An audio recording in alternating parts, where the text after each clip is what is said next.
This is the Altitude Daily Podcast. Everything you can't miss from today on Altitude Sports Radio. Mosher, Lombardi, and Kane. I'm not going to get mad at Russell for this stuff because this is not what we signed him for. The reason Russell Westbrook is put in these positions for you to get mad at him is because he's playing in a role he's not supposed to be in. He is not supposed to get 40 minutes a night and close games out. That's not what he's here for. Now, are they incredibly frustrating mistakes, especially for a veteran? Yes. Do I hate them? Yes. But can I make a comparison? There is somebody who is beloved here that when he had a role similar to what you're asking originally Russell Westbrook to do, he thrived. And then he was given a bigger role.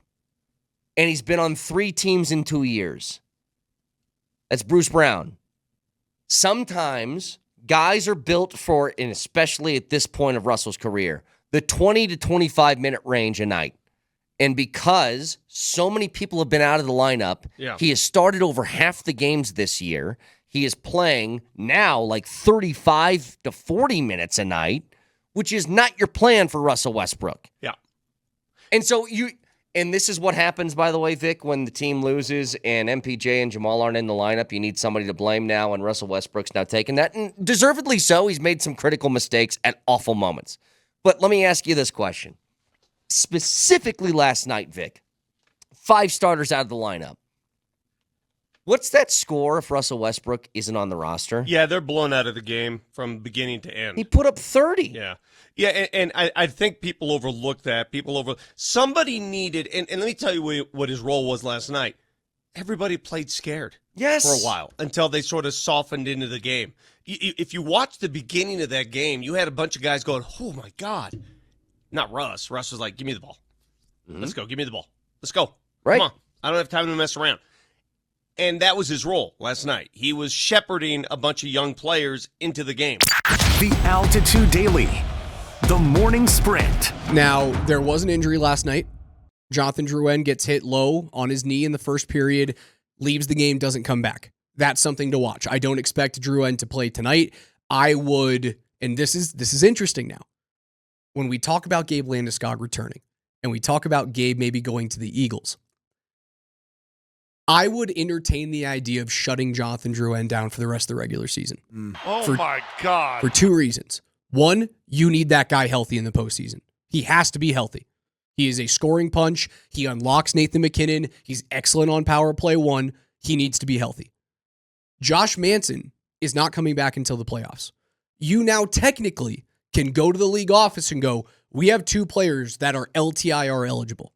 You could throw Drouin on LTIR right now. You could throw Manson on LTIR, and Gabe Landeskog could play the very next game. Your money now can work, right? Those are 2 bigger contracted players. That money works. I think it is a sneaky good idea to give Gabe NHL games with the guys that he will be playing with in the postseason rather than just sending him down to the Eagles and go, hey, go do your conditioning stint, and then we'll see you back for the most intense playoff hockey experience that you've had in 3 years. I think this is the way to do it. This is the way. And it would be when?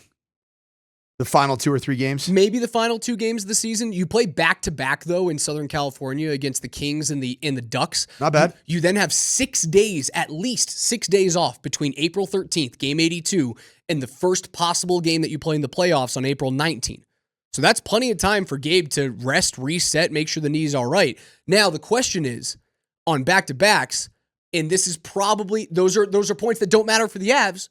Do you even send those guys on the trip? I know. I would send all of your vets on the trip. I'd send all of your superstars on the trip, but without their hockey bags. Instead of your hockey bags, bring your golf clubs. Go play a couple of rounds with the fellas. Not Gabe though, please. Because I know this firsthand as somebody who has cartilaginous issues in my left knee. Twisting on a golf course is not always great for my my brake pads. If you all right, so on my knees, hop on a couple of surfboards, go to a tiki lounge, have a margarita, fellas. Yeah, you know what, Gabe? Get some sun. Yeah, Gabe could do a little paddle boarding. You know, just in. Sure, Gabe looks great on a paddle board for sure, man. The Altitude Daily.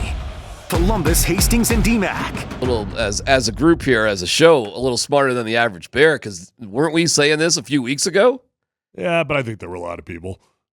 I'll just give us props for looking. When is this document? Like, when does it start?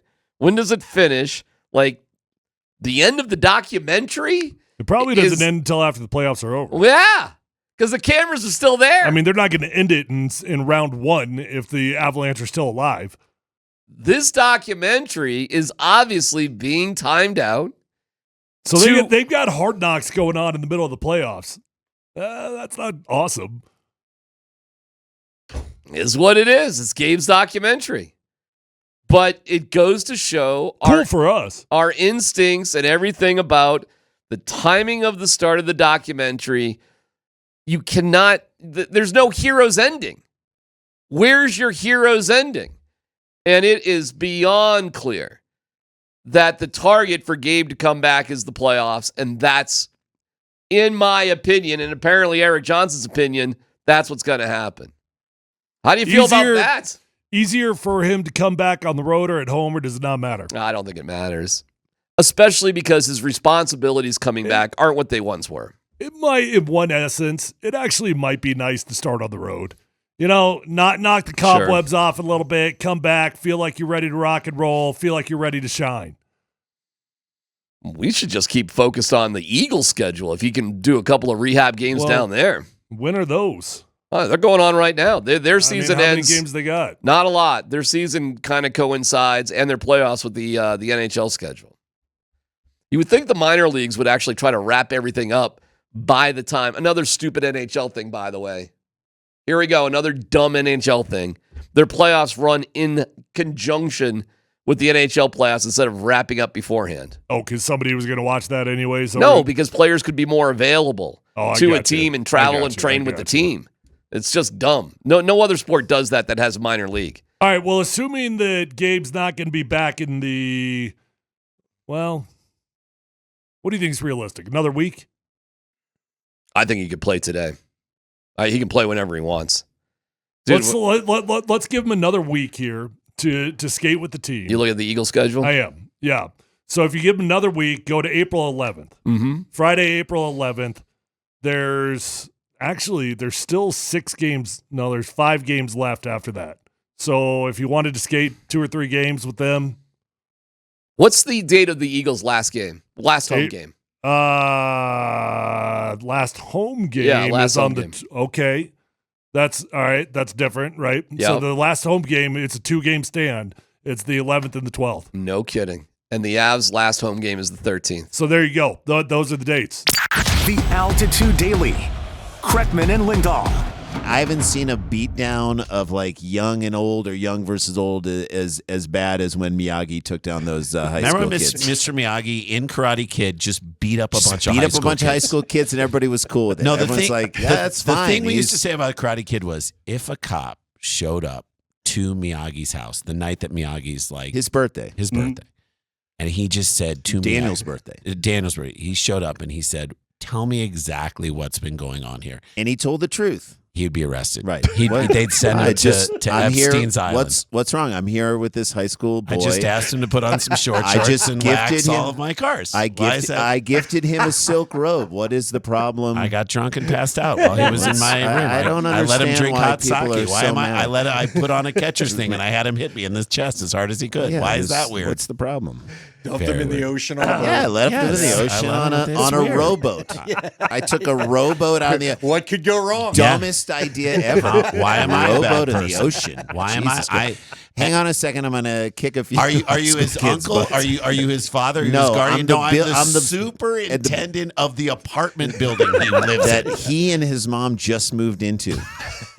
If your kid said, it is the definition of a predator. It is the definition of like It is Your kid's like, John Wayne Gacy. If I'm you dress gonna- as a clown, I'm going to go hang out. Where are you going? I'm going to hang out with a 60-year-old building superintendent who fought in the war and has a drinking forcing problem. me to work. Oh, and he gave me a car. And he beat up some kids who were bullying. He gave me a car. Gave you a car. What did you have to do for that car? That's the thing I'm the most worried about. Taught him to trim his tree, too. Folks, Had to wax the car. Did you put that in quotes? Taught him to trim his tree.